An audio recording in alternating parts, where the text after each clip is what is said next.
जातिगत जनगणना पर किस पार्टी के नेता क्या कह रहे हैं, अब आप वो सुनिए।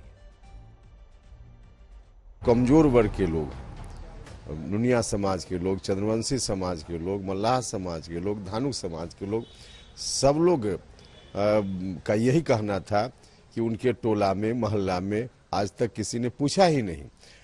और उसके आधार पे सब लोगों के मन में इस बात की आशंका है कि उनकी संख्या को जानबूझकर कम रखने के लिए तो ऐसा नहीं किया गया। वो इस तरह के कामों में प्रति उनका विश्वास नहीं, उनका एक ही विश्वास है, धर्म के नाम पर धार्मिक उन्माद फैला के, भावना को भड़का के वोट लिया जाए। और बिहार की जो सरकार है, नीतीश कुमार जी की जो सरकार है, वो न्याय के साथ विकास पर 2005 से आज तक चलती रही और इसी का परिणाम है। अपना दल ने हमेशा जातीय जनगणना की वकालत की है और संसद में हमने अपनी पार्टी का स्पष्ट रूप से पक्ष रखा है कि हम जातीय जनगणना के पक्षधर हैं और जातीय जनगणना समय की मांग है। ये जो कह रहे हैं प्रधानमंत्री की लोकतंत्र को लूट तंत्र मचा दिया, हमने लोकतंत्र को लूट तंत्र नहीं बनाया, इन्होंने प्रजातंत्र को प्रचार तंत्र बना दिया। ये नित नए नारे लाते हैं और प्रजातंत्र को एक प्रचार तंत्र के रूप में परिवर्तित करने का इन्होंने काम किया है। अब देखिए, बिहार की सरकार जातिगत जनगणना को ऐतिहासिक बताते हुए यह कह रही है कि इस रिपोर्ट से राज्य के पिछड़े और अति पिछड़े वर्ग के लोगों को न्याय मिलेगा और उनका कल्याण होगा। लेकिन आज हम यहां एक बड़ा सवाल यह पूछना चाहते हैं कि बिहार में पिछले 33 वर्षों में पिछड़े वर्ग के ही मुख्यमंत्री सरकार चला रहे हैं। बड़ा सवाल क्या है जानते हैं? बड़ा सवाल यह है कि अगर किसी राज्य में किसी पिछड़े वर्ग के नेता को मुख्यमंत्री बना दिया जाए तो क्या उस राज्य में सामाजिक न्याय होता है? क्या उस राज्य में बेहतर विकास होता है? क्या वो उस राज्य में रहने वाले लोगों को ज्यादा लाभ मिलता है बजाय ऐसे राज्यों के जहां पर ऊंची जाति के नेता सरकार चला रहे हैं? तो बिहार में अब भी पिछड़े और अति पिछड़े वर्ग का कल्याण आज तक क्यों नहीं हुआ है? आज बड़ा सवाल यह है। बिहार में अगड़ी जाति के आखिरी मुख्यमंत्री जो थे वो थे जगन्नाथ मिश्रा, जिन्होंने वर्ष 1989 से 1990 तक बिहार में कांग्रेस पार्टी की सरकार चलाई थी। ये उच्च जाति के थे, जगन्नाथ मिश्रा इनका नाम है। लेकिन उसके बाद से नीतीश कुमार, लालू यादव और उनकी पत्नी राबड़ी देवी एक के बाद एक बिहार के मुख्यमंत्री बने रहे और ये सभी नेता पिछड़े वर्ग से ही आते हैं।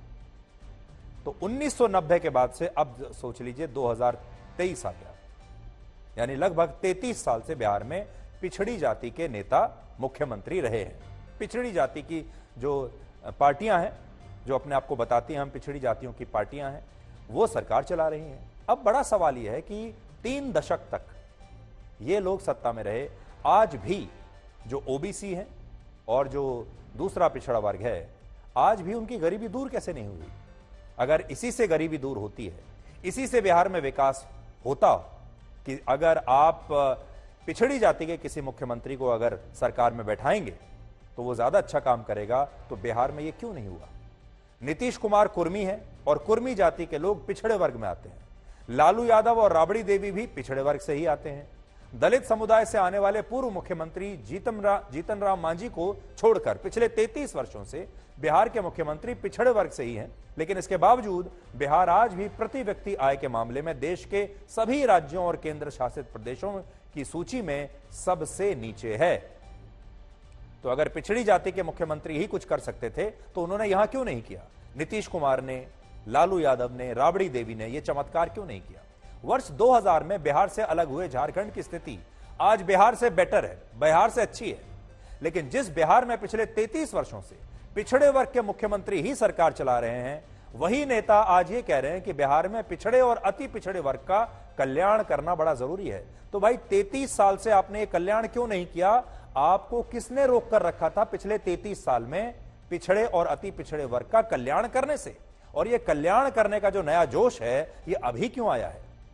और क्या इस कल्याण करने के जोश के पीछे आप इस जातिगत जनगणना की रिपोर्ट का इंतजार कर रहे थे? उसके बिना नहीं हो सकता था। दूसरी बड़ी बात यह है कि नीतीश कुमार पिछड़े वर्ग की जिस कुर्मी जाति से आते हैं, उसकी आबादी बिहार में सिर्फ 2.87% है, यानी 3% से भी कम आबादी है कुर्मी जाति की। जिस जाति के नेता नीतीश कुमार माने जाते हैं। लालू यादव जिस यादव समाज से आते हैं, उस यादव समाज की आबादी 14.2% है, जबकि मुसलमानों की बिहार में आबादी है 17.7%। कुर्मियों से भी ज्यादा है और यादवों से भी ज्यादा है। यादव और कुर्मी दोनों को भी मिला लोगे, उससे भी ज्यादा मुसलमानों की आबादी है। लेकिन आबादी में ज्यादा होते हुए भी मुसलमानों को बिहार की राजनीति में कम प्रतिनिधित्व दिया जाता है। मुसलमानों के जो विधायक हैं वो आज यादव विधायकों के मुकाबले लगभग 1/3 है। और यह बात हमने कल भी कही थी, जिसके लिए बिहार के मुसलमानों ने अब हमें धन्यवाद भी दिया है और सरकार से यह सवाल किया है कि जब 3% की आबादी वाले कुर्मी जाति से नीतीश कुमार मुख्यमंत्री बन सकते हैं और 14% वाली यादव जाति से तेजस्वी यादव उप मुख्यमंत्री बन सकते हैं, तो फिर 18% की आबादी वाले मुसलमानों से बिहार में कोई उप मुख्यमंत्री या उप मुख्यमंत्री क्यों नहीं बन सकता। ये मुस्लिम बहुल इलाका और यहाँ पर मुसलमानों की संख्या अधिक है। हमारे साथ कुछ मुस्लिम समुदाय के लोग हैं, हम उनसे बातचीत करेंगे। कल सर जाति आधारित जनगणना की रिपोर्ट आई है और सरकार जैसा कहती थी कि जिसकी जितनी भागीदारी उसकी उतनी हिस्सेदारी। कैसे देखते हैं? 17% हैं आप लोग। जैसा बताया जा रहा है कि हिस्सेदारी है, उस हिसाब से तो सीएम का हकदार है हम लोग। यहाँ उप सीएम भी नहीं बनाया जाता है। अब जैसे कि 2% कुर्मी है, नीतीश बाबू 8 बार सीएम बन गए। सरकार जब खुद कह रही है जो जितना परसेंट में है, जिसके हालात फिर अच्छे होंगे, जैसे होंगे बुरे होंगे तो उसको बेहतर से देखा जाएगा। आज तक मुसलमानों को सिर्फ वोट के लिए यूज किया गया है। जरूरत पड़ी तो कभी नीतीश कुमार यूज करते हैं, कभी लालू यादव यूज करते हैं, तेजस्वी यूज कर रहा है। आज हमारा हिस्सेदारी अब 17% है, तो हर चीज में हमारा हिस्सेदारी होना चाहिए।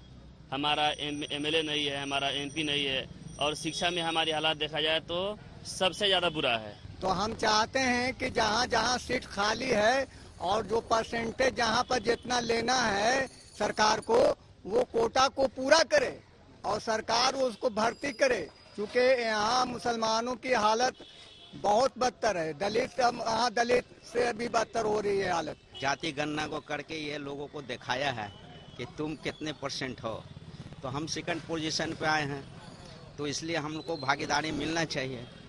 और वो मुस्लिम की आबादी के हिसाब से एमएलए, एमपी, मुखिया, पंचायत, एमएलसी जितने भी सीट है उस पे हक मिलना चाहिए मुस्लिम को।